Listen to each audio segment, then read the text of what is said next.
বাংলাদেশের রাজনীতিতে দেখা যাচ্ছে বড় পরিবর্তনের ইঙ্গিত। বিশেষ করে সিলেটে জাতীয় নাগরিক পার্টি অর্থাৎ এনসিপির বিশাল সমাবেশ, এটাই এখন রাজনৈতিক আলোচনার কেন্দ্রবিন্দু। ঐতিহ্যগতভাবে বিএনপির শক্ত ঘাঁটি হিসেবে পরিচিত সিলেট, যেখানে চরম স্বৈরাচার আমলেও বিএনপি প্রার্থী জয়ী হয়েছে, সেখানে একেবারে নবাগত দল এনসিপি এত বিশাল জনসমাগম ঘটিয়েছে যা অবাক করেছে রাজনৈতিক বিশ্লেষকদের। রাজনৈতিক বিশ্লেষকরা বলছেন, তরুণ প্রজন্ম এখন আর ক্লান্ত রাজনীতি চায় না, তারা নতুন কার্যকর কিছু খুঁজছে। এনসিপি সেই প্রত্যাশার প্রতিফলন হতে পারে।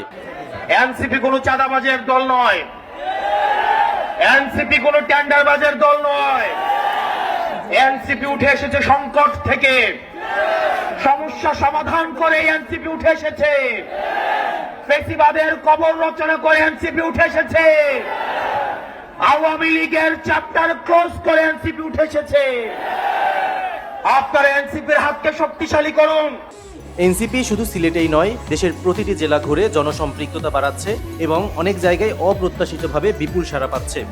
সামাজিক যোগাযোগ মাধ্যমেও এনসিপির ট্র্যাকশন ক্রমাগত হারে বাড়ছে। বিশেষ করে শিক্ষিত তরুণ, প্রথমবারের ভোটার এবং মধ্যবিত্তদের একাংশ দলটির কথায় আস্থা রাখছে। তবে আশাবাদের পাশাপাশি চ্যালেঞ্জও রয়েছে। পুরনো ধারার রাজনৈতিক দলের কর্মীরা বলছেন, জনসমাগম বা অনলাইন সারা রাজনৈতিক বিজয় নিশ্চিত করে না। বড় চ্যালেঞ্জ হবে এই আগ্রহকে সংগঠিত ভোটে রূপান্তরিত করা।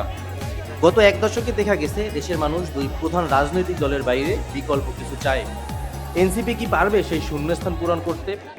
আমাদের মুজিববাদের পাহারাদার দাঁড়িয়ে যাচ্ছে, তারা কথায় কথায় আমাদেরকে বাংলা ছাড়তে বলছে। আমরা বলবো, চাঁদাবাজার দখলদার বাংলা নয়, তোর বাপ দাদা। একটি নবীন রাজনৈতিক শক্তি যখন ঐতিহাসিক ঘাঁটি ভেঙে প্রবেশ করে, তখন সেটিকে হালকাভাবে দেখা রাজনৈতিক ভুল হতে পারে।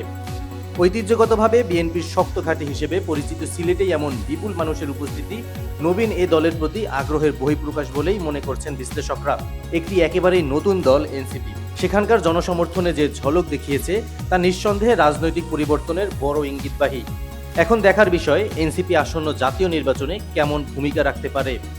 এনসিপি কি হতে পারবে নতুন রাজনৈতিক ভোরের পূর্বাভাস, নাকি এটি কেবল ঝড়ের পূর্বে কিছুক্ষণ নীরবতা মাত্র? Naushad Mahmud, Jio Bangla TV, news desk.